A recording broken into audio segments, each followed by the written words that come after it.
Halo, Halo, perkenalkan, Inilah Kunci.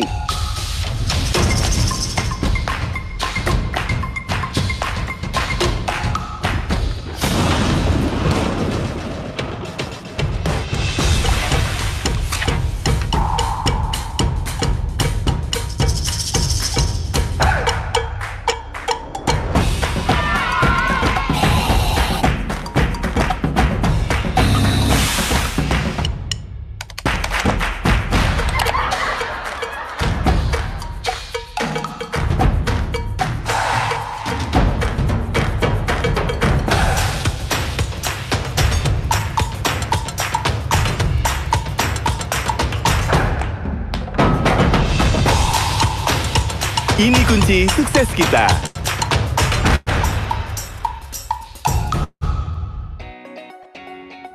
Kamu punya passion yang ingin kamu kembangkan menjadi bisnis yang sukses, tapi nggak tahu mau mulai dari mana?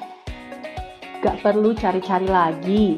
Kunci kesuksesan bisnis kamu ada di sini. Kunci adalah cara baru untuk belajar ilmu praktis yang kamu perlukan untuk kesuksesan dalam bisnismu. Kapanpun dan dimanapun kamu mau. Sebutkan apa yang kamu ingin capai, dan Kunci akan membuat rencana pembelajaran pribadi yang berkembang sesuai keperluan kamu. Kamu bisa belajar berbagai topik lewat video singkat dari pengusaha lokal yang berpengalaman. Jadwalkan sesi untuk bicara dengan mentor kami jika kamu ada pertanyaan lebih, dan kenalan dengan para pengusaha seperti kamu untuk menemukan partner bisnis, supplier, atau investor. Ayo bergabung sekarang secara gratis dan dapatkan poin saat kamu belajar yang bisa ditukarkan untuk konten eksklusif atau sesi mentor. Supaya passion kecil kamu bisa menjadi bisnis yang sukses. Gak perlu cari-cari lagi, kunci kesuksesan bisnis kamu akhirnya sudah ada di sini.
Hai, aku My Ads.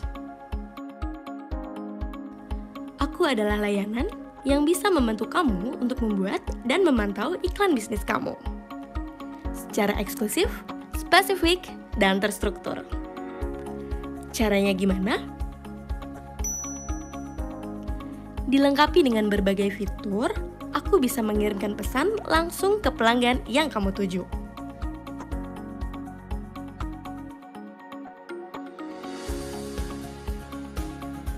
Iklan kamu bisa aku sebar dan sesuaikan dengan target kamu. Diatur secara spesifik dengan beragam metode pengiriman iklan yang tepat untuk bisnis kamu.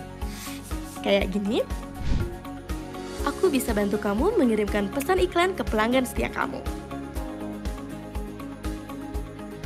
Aku juga bisa bantu kamu menjangkau orang-orang di sekitar lokasi bisnismu.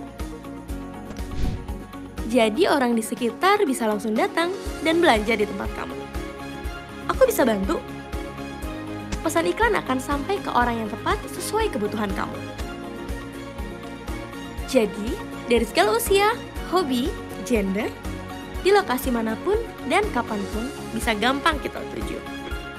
Karena kita paling paham kamu dan cara gedein bisnis kamu. Mulai beriklan sekarang di My Ads.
Kan kalau sebelumnya ada MyAd itu ada peningkatan pembelian secara online maksud saya. Nah, Iya, iya. itu dengan berhenti kok ngikut berkurang. Saya pasang lagi. Nah, saya pasang lagi, ada peningkatan lagi. Iya.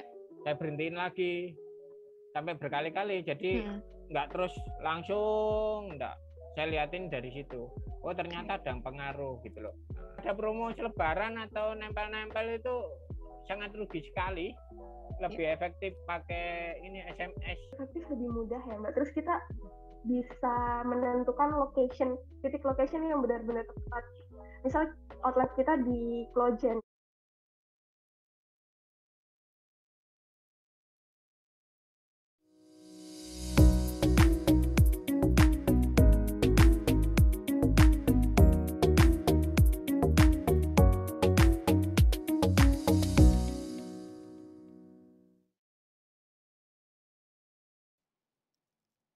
Halo, selamat pagi semuanya. Selamat datang kembali di Kampus Cermat, cerita marketing ala MyAds bersama Kunci dan Telkomsel MyAds tentunya.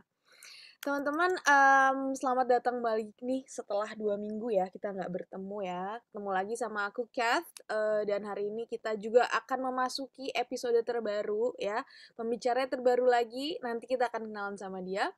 Tapi sebelum kita masuk ke materi dan perkenalan dengan speaker kita hari ini, aku pengen ngumumin dulu nih pemenang dari kuis kedua. Oke, banyak banget yang ikut. Thank you teman-teman, thank you udah join, dan banyak juga nilainya bagus-bagus ya. Tapi again, ini cepet-cepetan juga. Jadi bukan cuma nilai 100, tapi juga harus yang paling cepat. Oke, nggak usah berlama-lama lagi, aku langsung umumin aja pemenang kuis dari sesi 2. Yang berhadiah saldo link aja sebesar 500.000 ya. Selamat kepada Ahmad Fauzi dari telkomsel.co.id, lalu Ria S, lalu juga ada Kak Mada. Terima kasih dan selamat ya sudah menjadi pemenang kuis cermat sesi kedua nih. Untuk teman-teman yang belum menang, jangan khawatir, jangan bersedih ya. Kita bakal masih banyak kuis-kuis lagi ke depannya. Ya, yang bisa teman-teman ikuti di sesi-sesi berikutnya. Untuk para pemenang bisa nanti menunggu dihubungi oleh tim MyAds, atau jika belum silakan bisa WhatsApp ke WhatsApp bisnisnya dari Kampus Cermat ya. Gitu, bisa lihat lagi namanya. Selamat Kak Fauzi, Kak Ria, dan Kak Mada. Oke, untuk teman-teman yang juga pengen menang, tenang, nanti di akhir sesi ini juga akan ada kuis lagi teman-teman ya, yang berhadiah sama saldo link aja sebesar 500.000, lumayan banget ya, bisa buat pesen makan gitu. Itu teman-teman bisa ikuti kuis kita di akhir nanti, assignment kita. Ingat, kerjainnya secepat mungkin tapi juga harus benar ya, jadi jangan cuma cepet tapi salah atau mikirnya kelamaan gitu ya. So pastiin teman-teman kerjanya teliti tapi cepet. Oke, nanti aku akan kasih linknya di akhir kelas. For now, teman-teman jangan lupa nanti di akhir kelas absen juga ya, karena absen ini sangat berpengaruh dengan teman-teman bisa mendapatkan sertifikat atau tidak. Ya, ini aku bisa kasih absenan dari sekarang. Mungkin kalau ada yang mau ngabsen dulu, boleh. Sebentar ya. Oke teman-teman, ini untuk link absennya. Nanti bisa dikerjakan di akhir atau dari sekarang juga boleh. Yang penting teman-teman ikuti sampai akhir ya, biar bisa mengerjakan assignment-nya. Dan seandainya teman-teman bingung, aduh aku nggak tahu nih mau ngerjainnya kok aku lupa ya. Teman-teman bisa juga sambil download aplikasi Kunci, dan teman-teman bisa cari jawabannya dari Kunci ya, karena kita juga menyediakan berbagai kelas yang bisa menjawab pertanyaan-pertanyaan tersebut. Oke teman-teman, satu hal lagi yang terakhir adalah jangan lupa bahwa kelas ini itu kan sayangnya bersifat satu arah ya. Jadi teman-teman tidak bisa nih langsung raise hand atau chat di chat box, tapi teman-teman bisa meninggalkan pertanyaannya di link Q&A berikut ini. Ya, di yang ketiga nih, tanya jawab sesi 3. Ya, teman-teman bisa langsung klik aja linknya lalu meninggalkan pertanyaannya di situ. Ya, jadi untuk yang tanya di Q&A yang ada di Zoom atau yang ada di chatbox, mohon maaf banget, akan aku arahin untuk pindah ke link ini, yang itu adalah link Slido, teman-teman. Sama kayak kemarin, yang ditanyakan apa aja boleh, ya. Boleh juga ngevote pertanyaan-pertanyaan yang menurut teman-teman, oh aku juga pengen tahu nih pertanyaan ini. Jadi nggak harus bikin pertanyaan baru kok. Ya, you guys can vote, teman-teman bisa vote, karena nggak mungkin semua pertanyaannya teman-teman yang banyak banget dan keren-keren banget itu dijawab semua ya oleh narasumber kita. Gitu, karena waktunya yang singkat. Oleh karena itu, teman-teman bisa lihat jika ada pertanyaan yang setuju, aku pengen banget ini dijawab, nanti di vote aja. Ada tulisannya vote di situ. Oke? Kalau misalnya teman-teman sudah paham, marilah kita tanpa berlama-lama lagi ya, kita langsung kenalan sama pembicara kita hari ini, yaitu adalah Kak Rizky Dewi Afandi, seorang educator dan seorang entrepreneur juga, female entrepreneur ya. Silakan Kak Kiki, selamat pagi. Selamat pagi Kak Ket. Sorry nih videonya kok nggak bisa di start ya? Oh, nggak Di bisa sini. di-start. Oke, sebentar aku cek ya. Coba. Gimana Kak? Sudah bisa kah? Oke. Siap. Sorry sebentar. Tidak apa-apa. Teman-teman boleh mulai meninggalkan pertanyaannya kalau ada yang udah penasaran nih soal konten ya, soal social media nih, Kak Kiki ini juaranya deh. Boleh langsung tinggalkan pertanyaannya. Oke, Kak Kiki sudah nampak. Halo Kak Ket, halo teman-teman semuanya.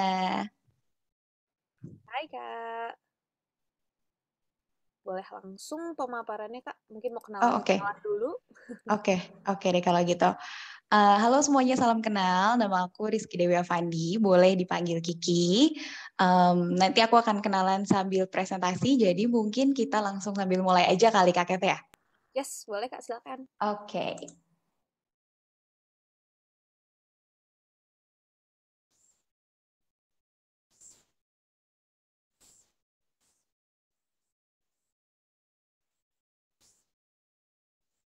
Oke, udah muncul di teman-teman semua Sudah, untuk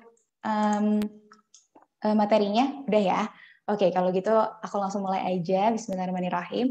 Assalamualaikum warahmatullahi wabarakatuh, teman-teman semuanya. Sebelumnya terima kasih banyak sudah mau hadir di kelas hari ini untuk kita diskusi bareng nih, membahas tentang gimana membuat konten yang oke untuk media sosial bisnis kita. Kita harus nyiapin apa, kita harus gabung ke platform mana aja, terus harus nyiapin konten yang seperti apa, berapa banyak. Kita bakalan bahas kupas tuntas dari hari ini dan juga di minggu depan. Nah, kita akan bahas gimana sih konten untuk media sosial bisnis kita. Sebelumnya, salam kenal. Nama aku Rizky Dewi Afandi, boleh dipanggil Kiki aja. Aku adalah owner dari RDA Hijab. RDA Hijab ini adalah produknya itu berfokus ke basic wear dari hijabers gitu. Jadi lebih ke manset, lebih ke ciput kayak gitu, tapi kualitasnya yang premium. Jadi target marketnya yang menengah ke atas gitu. Itu udah berjalan kurang lebih selama 5 tahun. RDA Hijab ini sebelumnya aku juga sempat jualan tapi berbagai produk yang lain gitu, masih trial and error terus, dari mulai casing handphone, kemudian juga aksesoris, baju, terus juga sepatu dan lain sebagainya. Nah, lalu aku juga baru aja meresmikan gerai dari pisang goreng letak Mbok Mince. Ini adalah pisang goreng kayak khas Jawa gitu, yang warnanya hitam manis tapi bukan pisang goreng madu. Dan ini merupakan resep keluarga yang aku coba perkenalkan untuk teman-teman yang sekiranya satu selera gitu sama keluarga aku. Jadi ini baru aja dibuka kurang lebih beberapa bulan yang lalu. Nah, terus udah gitu, aku juga adalah seorang fasilitator dari Women Wheel Bandung. Kalau ada yang pernah dengar Women Wheel, yang belum pernah dengar Women Wheel adalah kayak satu komunitas gitu, satu kegiatan empowerment untuk wanita yang diinisiasikan oleh Google gitu. Jadi untuk memeratakan kemampuan ekonomi digitalnya dari wanita gitu. Nah, kemudian kita langsung masuk ke materinya. Nah, kita di sini kan mau bahas nih soal konten, tapi kayak fundamentalnya banget. Kenapa sih konten itu tuh penting banget? Kenapa konten itu bahkan bisa dibilang sangat penting gitu ya. Kita sering juga mendengar istilah-istilah content is king. Jadi benar-benar harus kita manfaatkan dan maksimalkan sebisa mungkin. Tadinya di sini aku kira akan dua arah, jadi karena satu arah jadi aku langsung maju aja ya. Nah, mungkin di sini teman-teman bisa sambil ngelihat juga nih ya di gambar di sini. Di yang sebelah kiri ini ada satu kopi yang sempat terkenal banget, yang sempat bener-bener viral banget gitu ya di awal pandemi. Nah, jadi kopi ini di awal pandemi itu benar-benar mewarnai media sosial kita. Mau itu di media sosial Instagram, kemudian juga TikTok, kemudian juga di Twitter bahkan. Kita hampir semuanya membuat kopi ini. Nah, ada yang tahu mungkin ini kopi apa? Pasti tahu ya semuanya ya. Ini adalah kopi Dalgona, kopi yang dulu kita tuh berlomba-lomba untuk bikin mana yang paling fluffy, mana yang paling thick gitu ya, mana yang paling jadi, eksperimen sama berbagai macam jenis kopi instan gitu. Jadi di sini benar-benar semua orang mencoba. Nah, ini bukan sekedar viral aja teman-teman, bukan sekedar orang banyak nyobain terus udah gitu aja gitu.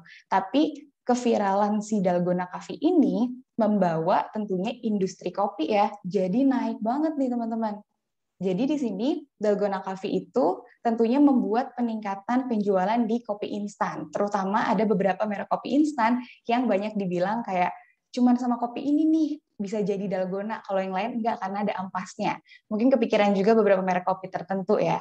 Nah, cuman sayangnya ini di Indonesia aku nggak mendapatkan data spesifiknya, jadi di sini yang aku dapatkan adalah data di Korea Selatan ya, negara tetangga yang agak jauh di sana, negara opa-opa kita.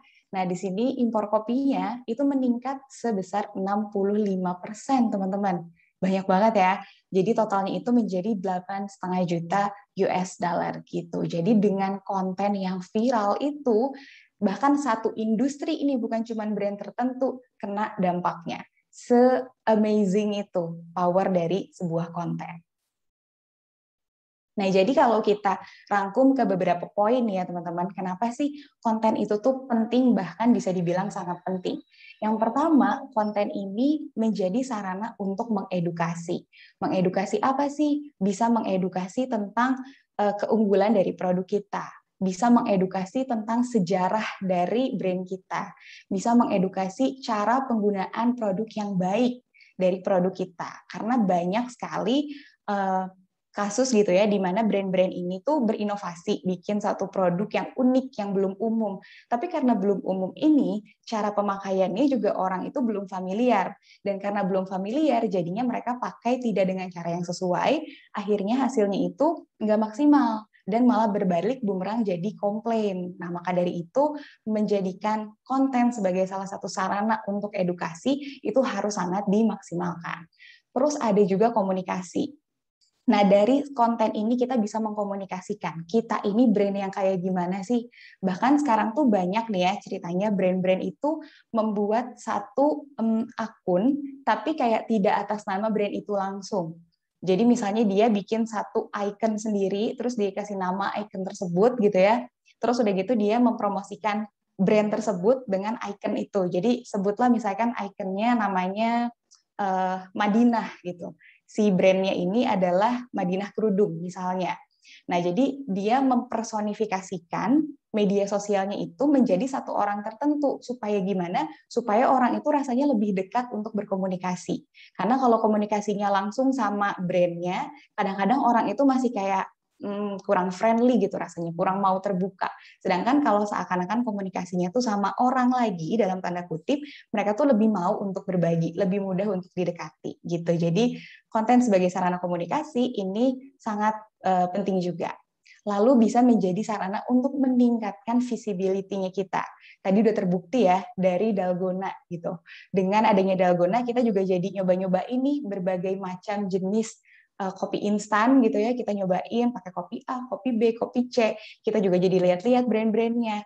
Nah, disitulah visibility-nya jadi meningkat nih, brand-brandnya jadi kelihatan. Begitupun dengan kalau kita nanti masuk ke media sosial dan membuat konten. Kalau kontennya tidak trending pun, itu sudah bisa dilihat sama cukup banyak orang. Karena pasti teman-teman udah tahu ya, di banyak webinar udah dibahas berapa banyak sih pengguna media sosial di Indonesia. Udah jauh lebih dari setengahnya. Jadi dengan kita posting aja tuh potensinya bisa dilihat sama banyak banget orang. Apalagi kalau sampai jadi trending gitu. Jadi sangat bermanfaat untuk visibilitas kita. Lalu juga menjadi sarana untuk persuasi. Nah, di sini coba teman-teman mungkin ada ya yang pernah jadi korban dari racun TikTok misalnya. atau racun marketplace tertentu gitu ya yang diposting. Terus udah gitu akhirnya jadi belanja karena lihat postingan itu. Lihat postingan kulot ini bagus di Mbak yang itu. Lihat postingan sepatu ini keren dipakai Mbak yang itu. Jadi keracunan gitu istilahnya. Nah, itulah salah satu peran persuasi juga melalui konten. Nah, berbagai channel di media sosial yang lagi cukup banyak digunakan, beberapanya ada Instagram, kemudian ada juga Facebook, ada juga WhatsApp Business, lalu ada juga TikTok, dan ada juga Twitter. Tapi kita di sini akan bahas fokusnya ke 3 dulu, yaitu Instagram, Facebook, dan juga WhatsApp Business. Jadi banyak banget ya datanya. Nah, kenapa sih kita perlu Instagram, teman-teman? Nah, jadi di Instagram ini datanya kan banyak banget ya. Tapi kita highlight beberapa yang benar-benar unik aja gitu. Jadi di Instagram ini teman-teman juga mungkin hampir semuanya pakai Instagram mungkin ya. Atau mungkin ada beberapa yang belum, nanti bisa dicek-cek juga gimana sih Instagram itu. Jadi di Instagram itu ada 30% pengguna internet yang sudah menggunakan Instagram. Nah, terus udah gitu ada 48,8% bisnis yang aktif pakai Instagram. Nah, yang unik nih salah satunya adalah engagement rate Instagram itu 10 kali lebih besar daripada di Facebook. Yang berarti apa? Yang berarti kalau kita pakai Instagram itu kecenderungan untuk di-like, di-komen, kemudian juga di-save sama audiens itu juga lebih tinggi. Gitu. Jadi engagement rate itu adalah kayak kemauan si audiens untuk berinteraksi dengan kreator kontennya gitu. Jadi di Instagram ini juga 60% penggunanya itu login setiap harinya rutin. Kemudian yang paling unik adalah mereka ini 90%-nya itu berusia di bawah 35 tahun, teman-teman. Jadi kalau yang target marketnya ini anak muda gitu ya, ini cocok banget, bahkan mungkin harus memprioritaskan Instagram. Karena terbukti nih, ada 90% dari total audiensnya yang berusianya di bawah 35 tahun. Ada beberapa ciri khas Instagram juga nih yang perlu kita ingat gitu ya. Karena tadi mayoritasnya di bawah 35 tahun, berarti kita bisa bilang bahwa mayoritas penggunanya adalah anak muda gitu ya, sampai dewasa muda. Nah, lalu Instagram ini teman-teman sangat estetik visual centric. Enggak semuanya, tapi cenderung yang visualnya itu bagus, yang akhirnya akan trending gitu kontennya. Akhirnya akan rolling dengan bagus. Karena kan konten itu sifatnya kayak bola salju ya teman-teman. Kita ngelempar satu konten, terus ada yang nge-like 1, terus oh iya ada yang nge-like lagi 2, 3, dan selanjutnya akan semakin banyak yang nge-like. Semakin banyak interaksi di awalnya, akan semakin besar bola salju ke ujungnya nanti gitu. Jadi kalau misalkan di sini fotonya itu clear, nggak blur gitu ya, terus tajam, terus juga high quality, terus juga cerah, lalu juga unik, dan menggambarkan visual yang bagus, yang apik, itu kecenderungan untuk rollingnya itu lebih tinggi. Dan begitupun juga dengan video. Tapi ini tidak selalu begitu ya. Kita juga banyak lihat nih di Instagram konten-konten yang share-nya itu berita, yang share-nya itu juga video-video lucu, itu kan banyaknya lebih ke kadang-kadang video agak pecah gitu ya. Tapi yang ditawarkan mereka itu kan adalah value isi dari videonya, isi dari informasinya, maka dari itu visualnya bisa dikesampingkan. Tapi kalau teman-teman jualannya itu adalah produk gitu ya, nah produknya itu yang harus diutamakan. Jadi visualnya memang harus terlihat bagus di Instagramnya. Nah, lalu Instagram ini kan identik dengan lifestyle ya teman-teman. Kita sering lihat nih di Instagram teman-teman kita tuh postingnya lagi kerja, kemudian juga lagi minum kopi, pagi-pagi OTW ke kantor, berangkat, pulang, terus juga nongkrong kemana, belanja apa, itu kan berkaitan dengan gaya hidup semuanya, berkaitan dengan lifestyle. Maka dari itu, Instagram ini sangat cocok untuk teman-teman yang jualan produknya itu adalah lifestyle, teman-teman. Jadi kayak fashion, kemudian juga kuliner, kemudian dekorasi rumah, yang berhubungan dengan gaya hidup semuanya wajib nih masuk ke Instagram. Nah, terus gimana sih cara menggunakan Instagram untuk bisnis supaya bisa maksimal? Nah, pertama nih teman-teman, bikin bisnis account. Ya, ini kayak wajib gitu untuk dibikin. Kenapa sih dibikin bisnis account? Karena pertama, kita harus memisahkan dulu nih pribadi sama bisnis kita supaya kita tuh bisa fokus untuk membangun branding dari bisnis kita. Jangan sampai tercampur sama branding diri kita sendiri. Apalagi kalau kitanya sendiri memang senang sharingnya tuh masih sharing-sharing yang personal banget, misalnya sharing selfie, sharing keseharian anak, keseharian suami, dan lain sebagainya. Itu akan jadinya mengganggu proses branding dari merek kita sendiri. Maka dari itu, sebaiknya dipisahkan. Jadi, dibuatlah untuk bisnis kita itu sebuah bisnis account.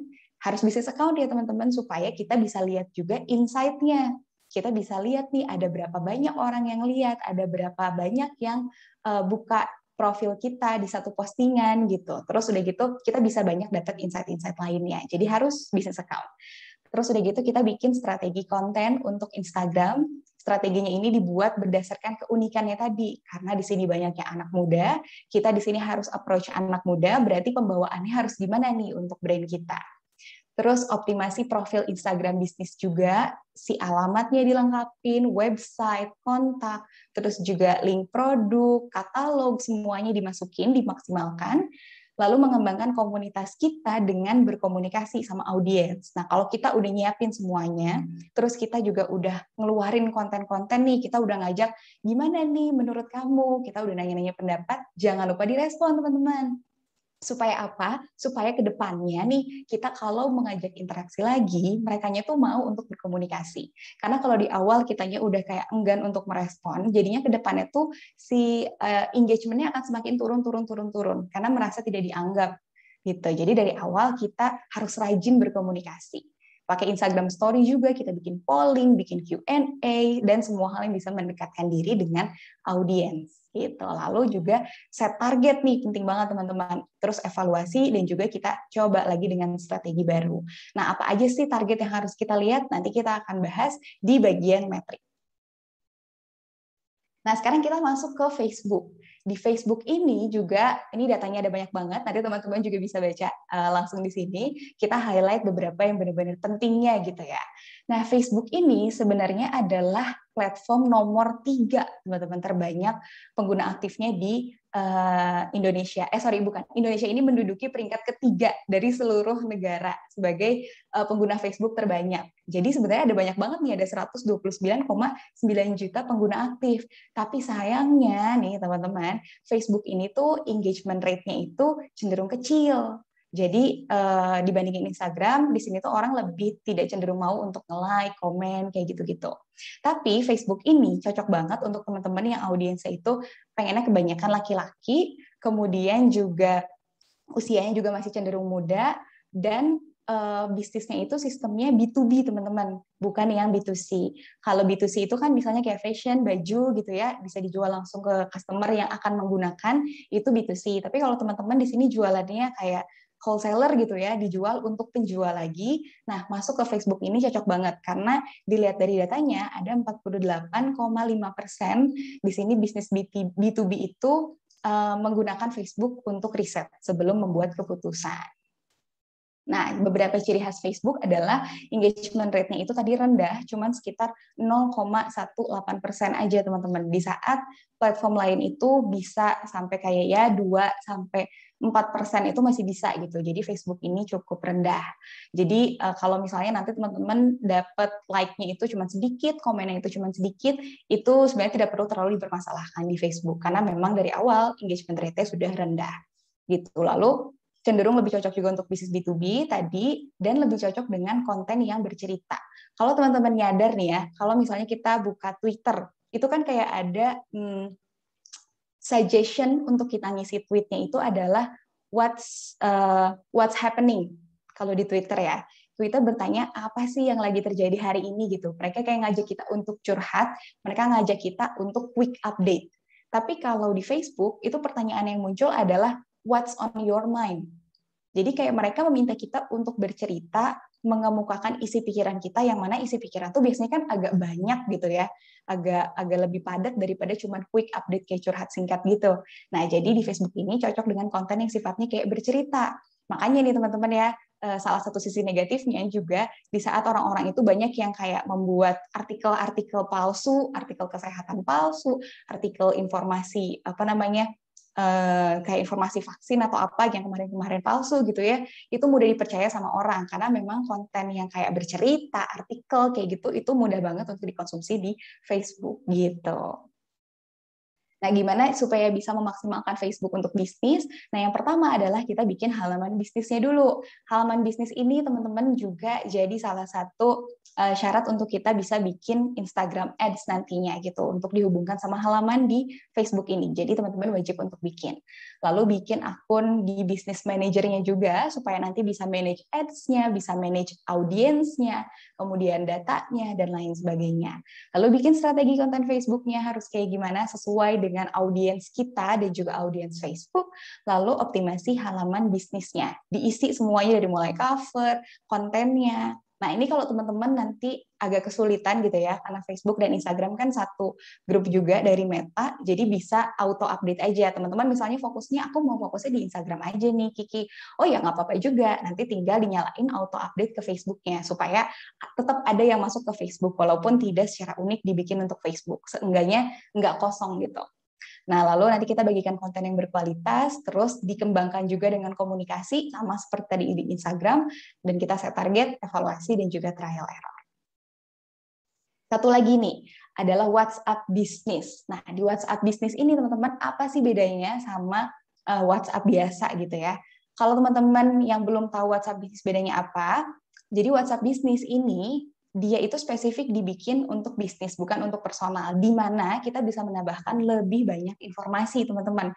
Kita bisa nambahin alamat, kita bisa nambahin website, kita bisa nambahin katalog, kita bisa juga nambahin label percakapan di sini. Jadi kita bisa ngasih tahu nih, misalnya dia baru nanya-nanya nih ya, ada customer A, dia baru tanya-tanya aja, kita bisa kasih label misalnya warna biru. Warna biru itu untuk melambangkan calon customer baru. Terus misalnya dia sudah jadi beli, kita ganti dia jadi labelnya hijau gitu. Di sini berarti, oh ini customer yang sudah pernah beli. Jadi selanjutnya kalau kita mau lihat mana customer yang belum pernah beli, mana customer yang sudah pernah beli, kita bisa bedain dari labelnya gitu. Jadi itu fungsi yang sangat bermanfaat. Terus juga ada quick reply, teman-teman. Kalau kita bisnisnya baru mulai, mungkin kalau sambil ngurus anak, ngurus keluarga, sambil kerja juga, kita kan nggak bisa terus-terusan 24 jam ya, ngebales-balesin terus. Nah, tapi kalau terlalu lama dibalesnya, customer juga jadi bertanya-tanya, ini beneran masih aktif nggak ya jualannya? Nah, maka dari itu ada quick reply. Quick reply ini, itu kita bisa bikin auto message gitu untuk ngebalas misalnya, Kak mau tanya produk ini dong, nanti kita bisa kasih reply otomatisnya seperti apa. Bisa langsung di-refer juga ke katalog yang ada di WhatsApp bisnisnya, jadi kelihatan langsung semua produknya ada apa aja, dan bisa menjawab customer tanpa kita harus standby on terus ngebales WhatsApp mereka. Nah, dan bisa jadi cara aman juga untuk misahin WhatsApp pribadi dan WhatsApp bisnis. Tentunya kita pengen ya bisnis kita laris, dan semakin laris itu WhatsApp-nya bakalan semakin banyak. Nah, kalau WhatsApp semakin banyak, masih bergabung sama WhatsApp pribadi, bahaya kan jadinya. Nanti kalau ada chat-chat penting untuk diri kita sendiri nih, bukan untuk bisnis, kita malah jadi ketinggalan karena kelelep nih sama chat-chat yang mau beli gitu. Jadi di sini bisa kita pisahkan. Dan tadi juga tersedia fitur katalog. Nah, gimana sih cara pakai WhatsApp bisnisnya? Nah, si WhatsApp bisnis ini, teman-teman, nomornya memang harus dibedakan, karena mereka dua aplikasi yang berbeda dengan WhatsApp biasa. Jadi WhatsApp biasa pakai nomor pribadi, nanti WhatsApp bisnis pakai nomor yang memang spesifik untuk bisnis tersebut, jadi dipisahin. Nah, terus udah gitu kita masukin informasi bisnis dengan selengkap-lengkapnya, tadi mulai dari nama, terus udah gitu logo, website, dan lain sebagainya. Masukin juga katalog produknya, dan masukin balasan otomatis yang mau kita set untuk customer-customer kita. Apakah balasan otomatisnya soal cara order, cara pembayaran, terus juga mungkin untuk retur barang kalau ada yang komplain, itu bisa kita set semua sesuai kebutuhan.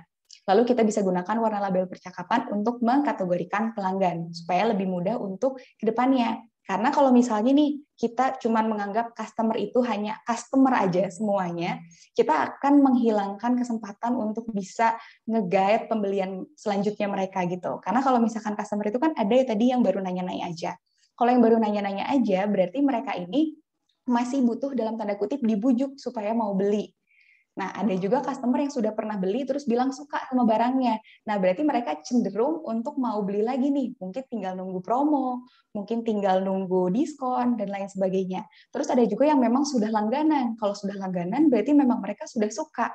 Mereka udah mau ada promosi atau enggak, ya mereka beli-beli aja karena mereka suka dan butuh. Mungkin bisa dikasih apresiasi. Jadi treatment ke tiap kategori customer itu sebaiknya berbeda, dan dengan adanya label itu kita bisa melakukan hal tersebut.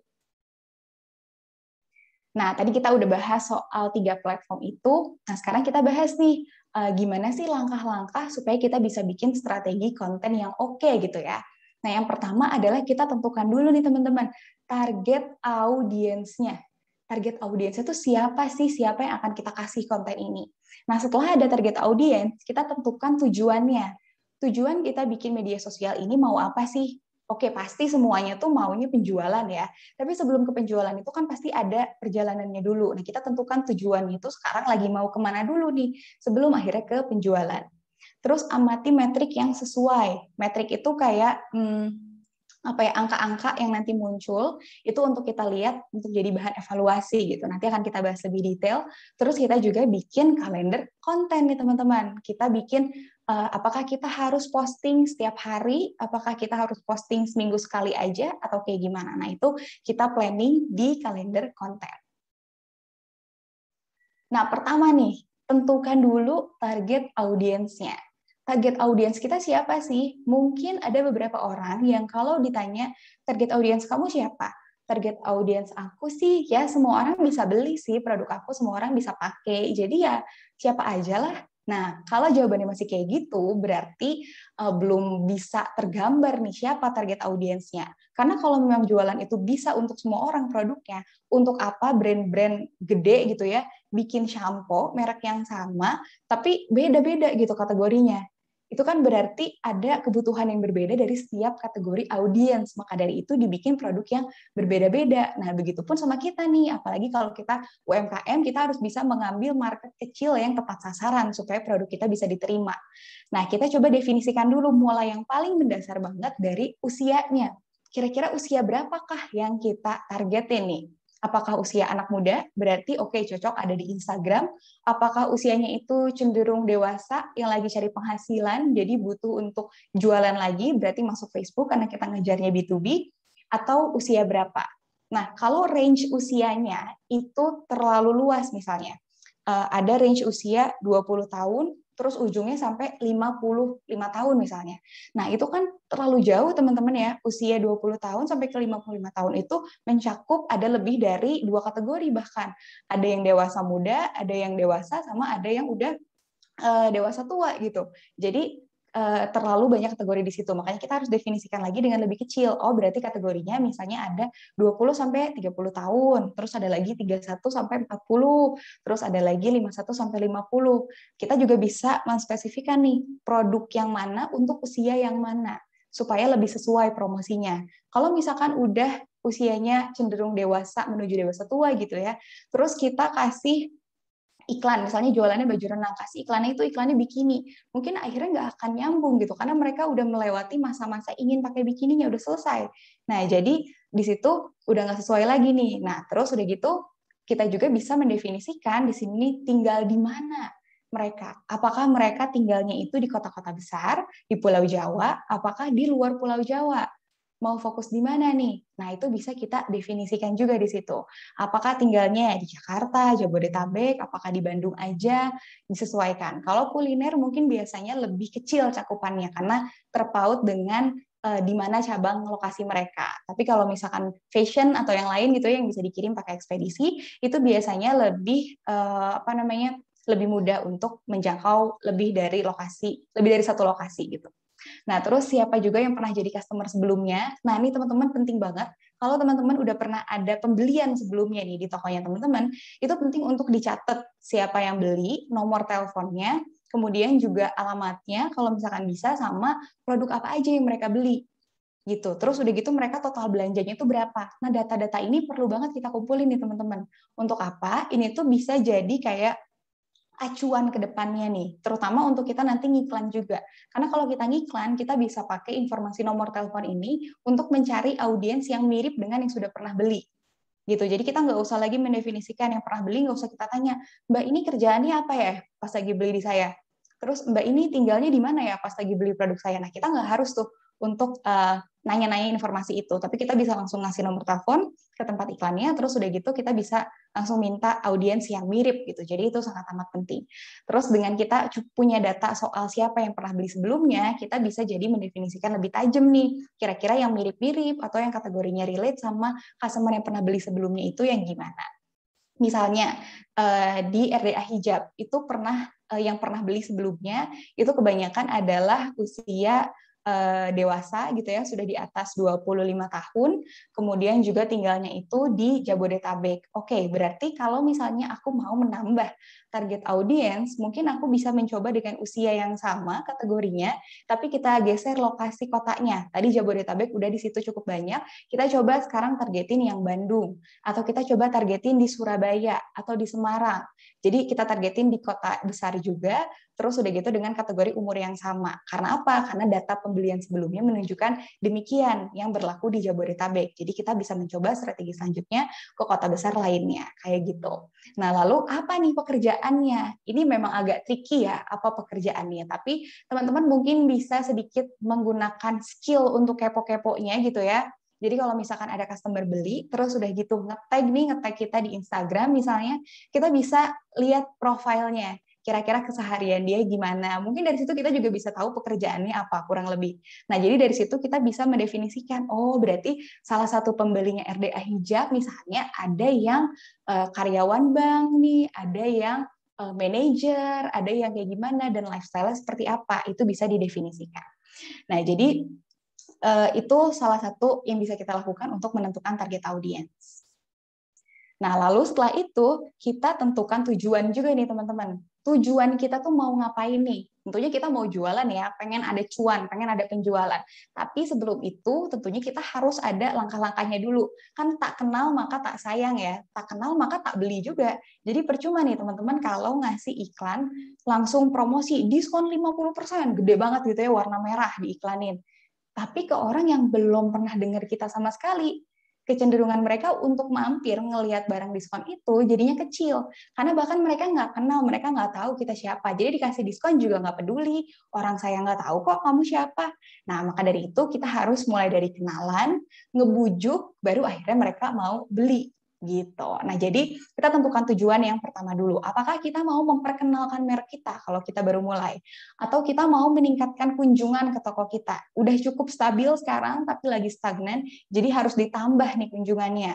Atau mau meningkatkan ketertarikan terhadap brand kita nih, supaya orang lebih mau interaksi. Atau kita sekarang sudah benar-benar dalam tahap untuk meningkatkan penjualan aja. Yang lain-lainnya udah settle, sekarang kita benar-benar fokus ke penjualannya aja. Nah, di situ ada beberapa yang harus diikuti gitu ya aturannya untuk membuat tujuan yang oke, itu adalah SMART. Jadi di sini SMART itu adalah specific, measurable, attainable, relevant, dan juga time based. Jadi teman-teman kalau bikin tujuan, kalau bikin target itu harus sesuai dengan SMART ini nih. Supaya apa? Supaya lebih tergambar dengan jelas. Contohnya, teman-teman di sini misalnya ingin meningkatkan kunjungan Instagram sebanyak 25% sampai Juli 2022. Nah, di sini kan targetnya jelas ya. Ini tuh targetnya itu spesifik, ingin meningkatkan jumlah kunjungan Instagram sebanyak 25%. Terus juga terukur. Misalnya, sekarang sekarang kunjungan Instagramnya itu per tahun misalnya 10.000. Terus mau ditingkatkan 25%, berarti jadi 12.500. Ada angka untuk ngeset targetnya. Lalu juga bisa dicapai. Jangan sampai di sini teman-teman bikin target tuh kayak sekarang jualannya fashion, terus aku bulan depan pengen ngalahin Zara, pengen ngalahin H&M. Boleh sih, bisa juga, nggak ada yang bilang nggak mungkin. Tapi untuk saat ini, itu kan leap-nya jauh banget gitu ya. Jadi ada target-target lain dulu yang harus dicapai sebelum menuju ke sana. Nah, jadi dengan target ini, contohnya dia bisa dicapai karena tim pemasaran saat ini misalnya cuma pakai traffic organik aja nih, dan masih bisa ditingkatkan karena belum pakai konten berbayar, belum pakai ads, belum kolaborasi sama influencer, jadi masih banyak cara yang bisa dicoba. Terus juga relevan, dia semakin tinggi kunjungannya, berarti semakin luas nih jangkauan pasarnya, dan semakin banyak potensi penjualan, karena tujuan akhir satu bisnis pasti penjualan, jadi tetap relevan ke tujuan akhirnya. Dan terkait juga sama waktu, jadi ada targetnya di sini, Juli 2022. Nah, terus untuk metrik-metrik yang sesuainya ini harus kita amati juga sesuai dengan yang mau kita lakukan. Kalau awalnya tujuannya adalah awareness, pengen orang tahu tentang brand kita, berarti kita bisa ngukur dari pertumbuhan followers, terus juga berapa banyak postingannya itu dilihat, dari impressionnya, dan akun yang terjangkau atau reach-nya berapa. Kalau kita mau targetnya itu engagement untuk interaksi, berarti kita bisa ngukur dari like-nya, komennya, dan juga share. Terus kalau conversion langsung ke pembelian atau langsung ke klik dan lain sebagainya, kita bisa ngukur dari hasil klik iklan, kita juga bisa ngukur dari chat pertanyaan yang masuk, terus juga langsung ke pembelian. Dan ada juga nih metrik customer, kita pengen tahu lebih banyak tentang customer kita, tindakan apa aja yang diambil. Nah, jadi kita bisa lihat, hitung dari seberapa banyak dari total customer yang akhirnya repeat order, terus berapa banyak yang ngasih testimoninya seperti apa.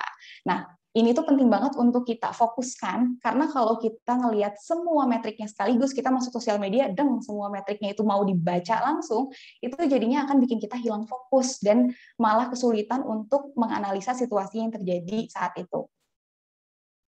Nah, terakhir untuk bikin kalender konten, teman-teman, pertama kita harus amati hari-hari penting.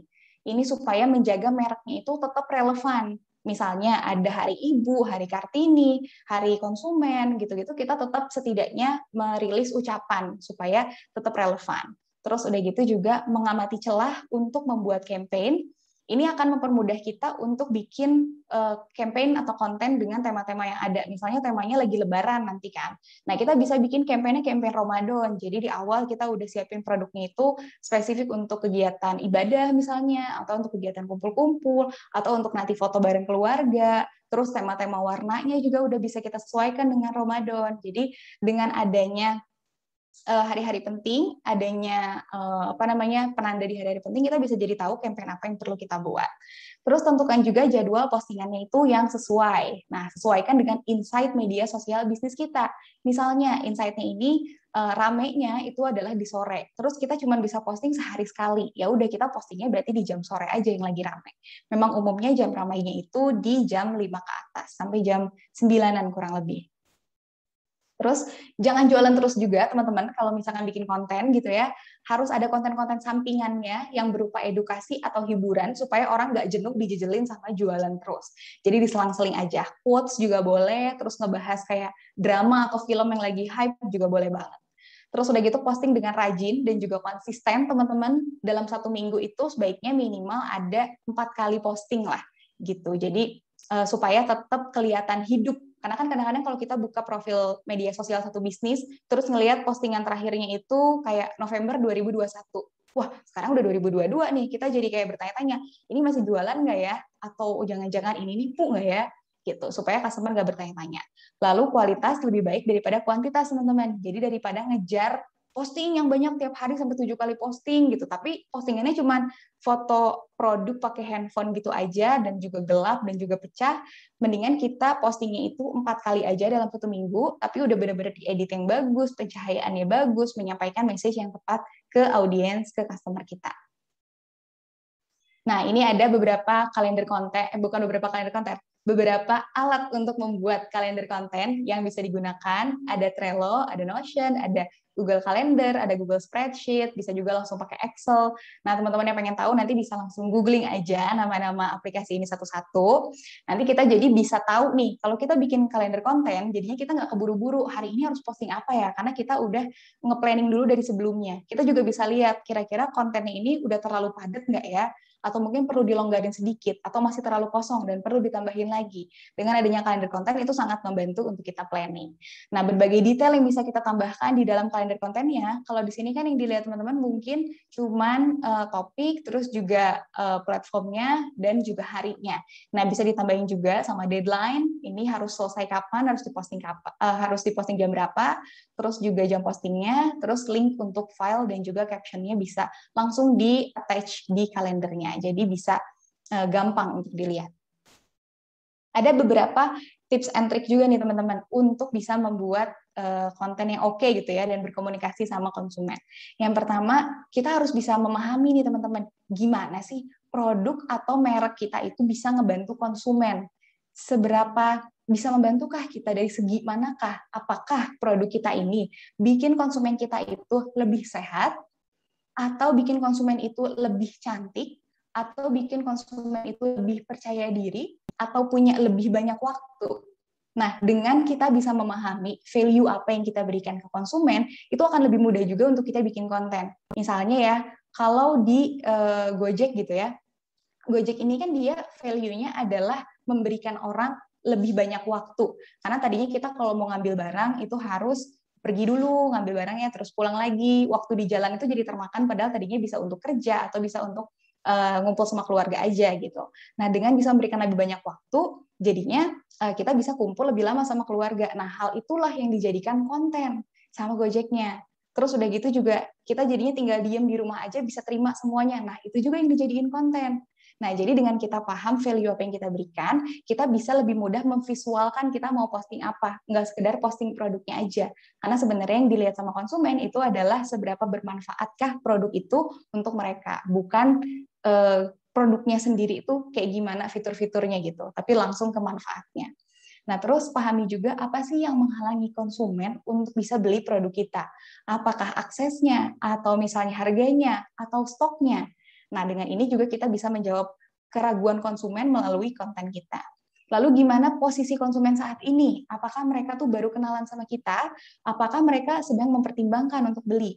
Kalau kita baru banget masuk, berarti kemungkinan besar mereka baru nih kenalan sama kita. Jadi kita harus banyak memberikan konten-konten perkenalan mereknya, mungkin sejarahnya, mungkin behind the scene-nya, mungkin produknya, supaya mereka ngerasa deket dulu, merasa kenal dulu. Terus juga pahami konten apa yang paling tinggi interaksinya. Kita bisa lihat dari histori konten yang pernah kita post atau dari pesaing yang kurang lebih sama-sama kita. Kita bisa lihat kira-kira mereka ini interaksinya seperti apa. Jadi nanti kita bisa coba recreate konten yang sama, tapi dengan kreativitas kita sendiri gitu. Jangan sampai plagiat ya teman-teman, tapi kita mengambil inspirasinya aja. Nah, lalu berkomunikasi dengan seluruh kategori pengikutnya kita. Jadi dari mulai yang baru, terus udah gitu yang udah lama, dan juga pembeli rutin, kita kasih treatment yang berbeda kayak yang tadi kita sudah diskusikan. Oke, sekian materi dari aku. Mungkin setelah ini akan ada tanya jawab bareng sama Kak Ket juga di pandunya. Terima kasih untuk teman-teman. Semoga materinya bermanfaat. Assalamualaikum warahmatullahi wabarakatuh. Waalaikumsalam warahmatullahi wabarakatuh. Thank you Kak Kiki, pemaparannya luar biasa sekali. Banyak banget materinya ya. Mungkin teman-teman agak overwhelmed juga nih dengan banyaknya materi ini, tapi aku yakin bermanfaat banget, dan kita langsung aja kali ya Kak ke Q&A ya Kak. Oke. Oke, aku izin screen share. Alright, kita akan ke sini. Oke, sudah terlihat Kak screen-nya? Sudah. Ya, oke. Langsung aja banyak juga. masuk ke pertanyaan pertama. Bagaimana sih proses pembuatan konten untuk small business yang dimana semuanya masih ngurus sendiri? Konten seperti apa Kak yang harus kita contoh untuk pemula yang terbatas ilmu dan peralatan untuk membuat konten? Silakan Oke. Kak Kiki. Kalau untuk konten untuk small business yang semuanya masih diurus sendiri, itu yang paling penting adalah bikin kalender kontennya dulu. Karena dengan adanya kalender konten nih teman-teman, kita jadinya bisa langsung nge-planning untuk beberapa minggu ke depan. Misalnya kalau untuk aku pribadi, itu aku nge-planningnya itu per 2 minggu. Jadi di saat misalnya ini tanggal 1 Januari gitu misalnya, aku udah nge-planning untuk sampai pertengahan Januari, di tanggal 1 Januari itu. Jadi aku udah nulis tuh, udah mikir di 1 Januari itu menjadi hari berpikirnya untuk mikirin konten-konten sampai tanggal 14 nanti. Kira-kira mau posting apa aja, di jam berapa, terus udah gitu juga setelah itu baru kita bisa bikin template nih misalnya. Oke, aku banyak postingnya itu testimoni dan banyak postingnya itu soal produk. Berarti coba aku bikin template postingnya aja dulu. Misalnya bikin di Canva gitu ya, atau bikin di PowerPoint dimanapun bebas. Kita bisa bikin si template-nya. Nanti kita tinggal masukin produk yang mau kita upload saat itu. Jadi nggak ngedit, jadi prosesnya tuh nggak mikir ngedit, upload di satu hari yang sama. Jadi mikirnya itu udah di tanggal 1, terus juga ngedit-ngedit besarnya itu udah di tanggal 1, di tanggal-tanggal yang lainnya kita tinggal upload. Bahkan kalau di Instagram sama di Facebook, itu kita udah bisa nge-scheduling juga, dan itu gratis. Di bisnis manajernya, di bisnis suite-nya tuh kita udah bisa nge-planning di kalender mereka. Kita nge-posting tanggal berapa, terus caption-nya apa, gambarnya apa, nge-tag apa aja, location-nya apa, itu udah bisa. Nanti tinggal auto post. Jadi udah gampang banget untuk dibantu sama Instagram sama Facebook gitu. Jadi yang paling penting intinya adalah bikin dulu kalender kontennya, jadiin satu hari untuk berpikir keras konten apa aja yang mau kita posting, kita bikin editan besarnya, bikin template-nya, terus kita masukin jam-jamnya, dan scheduling di platform media sosialnya, gitu, supaya kita bisa ngerjain hal yang lain. Oke, thank you Kak Kiki. Semoga Anon dan teman-teman yang vote terjawab ya. Alright Kak, pertanyaan kedua dari Kak Anas Prambudi. Konten yang unik dan organik paling punya chance untuk grab attention. Masalahnya bagaimana nih cara kita membaca tren konten ke depan akan seperti apa? Duplicate konten yang sudah ada terkadang tidak selalu berhasil kalau kita aplikasikan ke akun kita sendiri. Wah, good question nih Kak. Iya, betul. Memang konten yang unik dan organik ini sangat menarik ya kalau dia tepat sasaran. Tapi untuk tahu dia tepat sasaran atau enggak, kita nggak tahu sampai konten itu rilis sebenarnya. Jadi makanya trial dan error itu penting banget. Ini kalau aku terakhir itu lagi trial dan error banget, sebenarnya banyaknya di TikTok, teman-teman. Jadi di TikTok ini aku baru bikin sekitar 2 bulan atau 3 bulan, dan aku upload setiap hari di situ.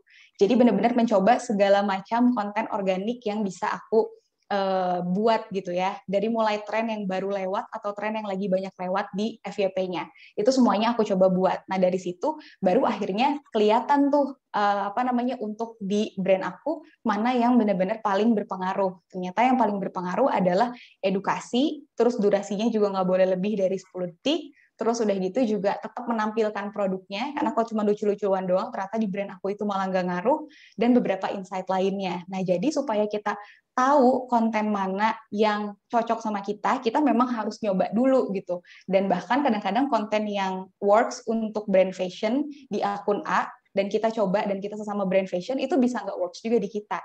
Jadi nggak apa-apa, yang penting kita trial dan error. Terus udah gitu, gimana cara ngebaca tren konten, gimana cara ngebacanya itu dengan kita rajin-rajin lihat-lihat juga sih sebenarnya.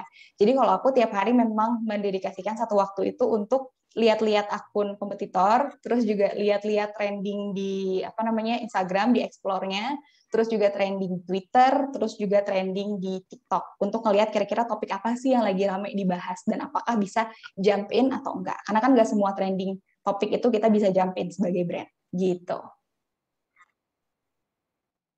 Yes, wow, nice banget. Thank you Kak. Thank you. Kita lanjut ya. Semoga menjawab Mas Anas dan teman-temannya. Oke, Kak, pertanyaan berikutnya. Bagaimana perbandingan kombinasi konten promosi dan konten sampingan, Kak, untuk meningkatkan awareness? Oke, kalau aku pribadi, ini sebenarnya rules-nya tergantung sama yang punya brand-nya masing-masing sih, nggak ada kayak aturan baku menurut aku. Kalau misalkan teman-teman di sini lagi memperkenalkan cukup banyak produk, load-nya gitu ya, baru banget kenalan, banyak informasi soal brand dan soal merek yang harus disampaikan, berarti komposisinya nggak apa-apa, banyakin aja. Cuma cara penyampaiannya jangan terlalu hard selling gitu. Jadi misalnya kalau banyak banget informasi yang harus disampaikan, kita bisa bagi jadi 70%, 30%, atau bahkan 80%, 20% pun nggak apa-apa. Cuman variasi informasi pentingnya itu juga disampaikan dengan ringan. Tapi kalau misalkan teman-teman udah mulai stagnan nih, lagi nggak ada launching produk baru juga, lagi nggak ada program khusus juga, mungkin bisa kita naikin si konten buffernya itu jadi 40%, jadi 60-40%. 60%-nya itu konten produk kita, 40%-nya yang buffer. Jangan sampai terlalu banyak di buffernya juga, terlalu banyak konten sampingannya. Jadi terus aja kuis ngebahas film yang lagi rame, ngebahas berita yang lagi rame, tapi soal produknya nggak ada. Nanti jadinya kehilangan sense dari merek itu sendiri juga. Jadi yang penting dijaga proporsi dari konten jualannya atau konten brand kitanya itu tetap lebih banyak, cuma disesuaikan dengan kebutuhan. Yang penting jangan 100% jualan gitu. Oke, thank you Kak. Semoga menjawab ya Kak Jen dan teman-teman. Oke, nah Kak, pertanyaan berikutnya nih. Menurut Kakak Rizky, bagaimana engagement dengan menggunakan channel TikTok? Ini belum dibahas tadi ya Kak. Mungkin kalau ada insight boleh. Apakah channelnya bisa gunakan secara efisien untuk engagement rate, mengingat saat ini TikTok juga sudah ramai digunakan. Silakan Kak. Oke, engagement untuk pakai TikTok, sebenarnya aku TikTok tuh ada 2, jadi ada TikTok aku pribadi, sama ada juga TikTok untuk brand RDA Hijab sendiri gitu ya, jadi 2 akun yang berbeda. Kalau untuk di akun pribadi, itu aku nggak bawa personal branding, tapi tetap bawa juga RDA Hijab dan juga Mbok Mince-nya di nama akun aku. Jadi kalau akunnya trending, itu tetap kelihatan brand aku ada apa aja. Nah, engagementnya di TikTok sebenarnya memang lebih mudah didapatkan daripada di Instagram gitu. Tapi uniknya nih ya teman-teman, kalau di aku sendiri, yang akun pribadi, itu engagement-nya itu gampang. Tapi begitu pakai akun brand, itu engagement-nya ya kurang lebih sama juga sih, lumayan susah juga gitu. Nah, tapi kalau kalau video yang aku post di TikTok brand, itu aku bawa, terus aku post di Reels Instagram, itu engagement-nya lebih bagus gitu. Jadi, itu satu keunikan menurut aku. Jadi kalau aku posting di TikTok si konten ini tidak trending, justru dibawa ke Reels dia trending. Dan ada juga konten yang di TikToknya itu trending, begitu dibawa ke Reels, view-nya itu jelek banget. Gitu. Jadi kalau dibilang untuk engagement sebenarnya bagus-bagus juga gitu. Cuman tetap trial dan error ini tidak boleh kita abaikan gitu ya. Kita harus tetap mau coba-coba juga sebanyak mungkin konten. Apalagi di TikTok ini pernah dengar juga, kalau mau cepet naik gitu ya, kita harus bisa posting tuh sehari lebih dari 1 kali gitu. Tapi kan konten video itu cukup berat ya untuk dibuat walaupun video singkat. Jadi aku di situ posting sehari sekali aja. Tapi kurang lebih itu insight yang aku dapetin. Dan kalau misalkan teman-teman punya sumber daya waktu dan juga tenaga untuk mencoba, boleh banget langsung dicoba masuk ke TikTok. Karena sekarang ini jadi salah satu media sosial yang lagi naik banget di 2022, teman-teman. Jadi sayang kalau dilewatkan. Baik, terima kasih Kak. Kita lanjut pertanyaan berikutnya nih. Apakah target audiens bisa lebih dari 1? Untuk di daerah kepulauan, apakah perlu dibuatkan target audiens untuk masing-masing pulau atau kabupaten dan kotanya? Silakan Kak. Bisa dong, bisa Kak Jen, bisa lebih dari 1. Dan apalagi kalau produk kita memang ada beberapa kategori, misalnya ya, ada hijab, misalnya aku ada hijab yang buat anak muda, atau ada hijab yang untuk ibu-ibu yang pakainya bergo, terus udah gitu juga ada produk gamis, kayak gitu-gitu. Itu kan dipakainya sama orang-orang dengan kategori umur yang berbeda. Makanya kita bisa punya lebih dari 1 target audiens gitu. Untuk daerah kepulauan, apakah perlu dibuat target audiens untuk masing-masing pulau atau kabupaten kota? Kalau kira-kira daerahnya berdekatan, terus juga karakter audiensnya itu masih sama gitu ya, antar satu kabupaten kota dengan kabupaten kota yang lain, disatuin aja. Karena kalau terlalu kecil, nanti jadinya susah untuk menjangkaunya gitu. Jadi mendingan disatuin aja beberapa sampai volumenya cukup. Biasanya kalau kita mau set ads, itu nanti di bagian sisi kanan atas tuh akan ada kayak rekomendasinya, ini audiensnya too small, atau misalkan audiensnya udah oke gitu, udah optimal, jadi nanti bisa disesuaikan dari situ. Pokoknya jangan terlalu dipisah-pisah sampai terlalu kecil. Gitu Kak Jen. Oke, semoga menjawab ya Kak Jen. Lanjut, masih dari Kak Jen lagi nih, pertanyaannya bagus-bagus sepertinya. Sebaiknya bedakan target berdasarkan demografi atau berdasarkan behavior juga. Tadi semacam udah agak dijawab ya Kak, ada yang mau ditambahin mungkin?